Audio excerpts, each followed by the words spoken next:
तेजस्वी जी ने कितने झूठ बोले और कितना भ्रम फैलाने का काम किया।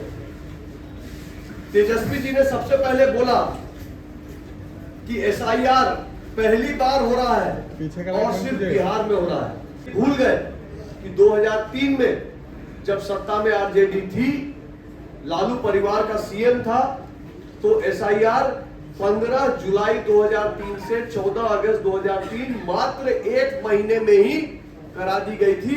उस समय कोई डिजिटल तकनीक, कोई कंप्यूटराइजेशन, कोई मोबाइल फोन की व्यवस्था नहीं थी। मताधिकार बचाओ यात्रा नहीं है, यह घुसपैठिए का वोट बचाओ यात्रा होने वाली है पूरे बिहार में। नमस्कार, मैं विकास कुमार, आप देख रहे हैं जन से। बिहार में विधानसभा का चुनाव नजदीक आ रहा है। ऐसे में नेता प्रतिपक्ष तेजस्वी यादव जी बार बार चुनाव आयोग को लेकर आरोप लगा रहे हैं, सर प्रक्रिया को लेकर आरोप लगा रहे हैं।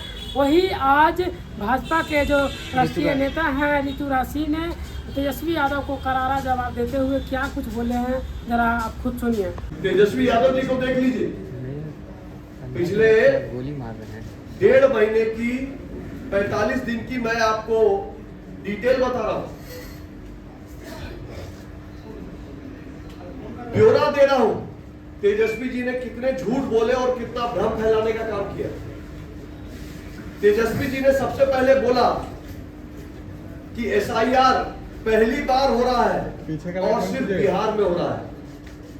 तेजस्वी जी भूल गए कि एसआईआर लगातार आजादी के बाद 1952, 53, 54, 60s में 63, 64, 65, 80 के दशक में 82, उसके बाद 85, 86, 87, उसके बाद भी लगातार 2003 तक एसआईआर होता रहा है, देश के विभिन्न भागों में होता रहा है। तो पहला झूठ क्या बोला कि बिहार में हो रहा है, पहली बार हो रहा है।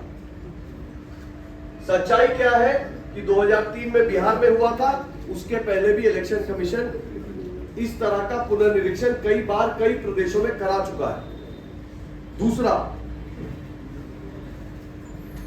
तेजस्वी जी ने कहा एसआईआर मात्र 4 महीने में कैसे हो सकता है, करोड़ों आबादी है। तेजस्वी जी भूल गए कि 2003 में जब सत्ता में आरजेडी थी, लालू परिवार का सीएम था, तो एसआईआर 15 जुलाई 2003 से 14 अगस्त 2003 मात्र एक महीने में ही करा दी गई थी।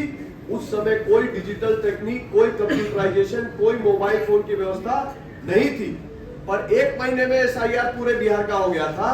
अभी तो पूरे ट्रांसपेरेंसी, पूरे डाटा, पूरे डिजिटाइजेशन और कंप्यूटराइजेशन के साथ इलेक्शन कमीशन ये काम करा रहा है। बात नहीं बनी, तेजस्वी जी ने तीसरा झूठ बोला। इस बार झूठ के साथ साथ भय फैलाने का प्रयास किया। क्या कहा, पहले आपका वोटर कार्ड छीन लेगा, फिर आपका राशन कार्ड ले लेगा, फिर आपका पेंशन बंद करवा देगा, फिर आपका नागरिकता ही निरस्त कर देगा। सरासर झूठ। इलेक्शन कमीशन ने स्पष्ट किया कि एसआईआर प्रक्रिया का कोई लेना देना नागरिकता से और अन्य सुविधाओं से नहीं है। सुप्रीम कोर्ट ने भी इस बात की पुष्टि की कि नागरिकता और वोटर कार्ड दो अलग अलग विषय हैं। बात यहां भी नहीं बनी तो तेजस्वी जी ने फिर झूठ बोला, सिर्फ गरीब का वोट कट रहा है। इलेक्शन कमीशन ने जुलाई महीने के अंत में जब एसआईआर का पहले फेज का अपना डाटा दिया, तो सामने बात आई कि गांव और गरीब का वोट नहीं कट रहा है।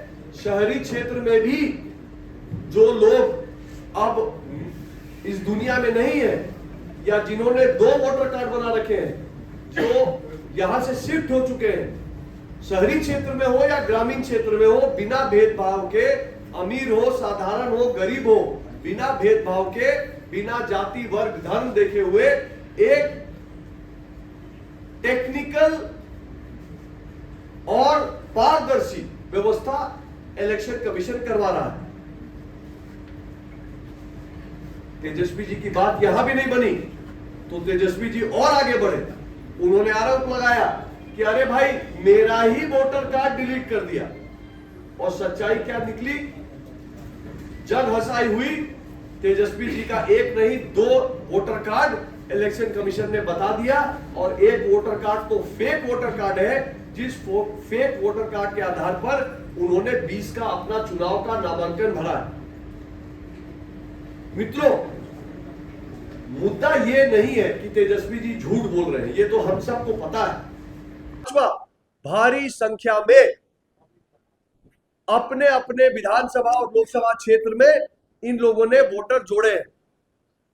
मैं आपको तथ्य दे रहा हूं, राहुल गांधी जी जवाब दे कि उन्होंने रायबरेली में कितने ऐसे लोग हैं, मैं नाम लेके बता रहा हूं, एक व्यक्ति का, मोहम्मद कैफ खान, इनका वोट बूथ नंबर 83 पे भी है, 151 पे भी है, 218 पे भी है। एक आदमी का 3 वोट एक ही लोकसभा में उसने गलत तरीके से बनवाया है, कांग्रेस के संरक्षण में बनवाया है।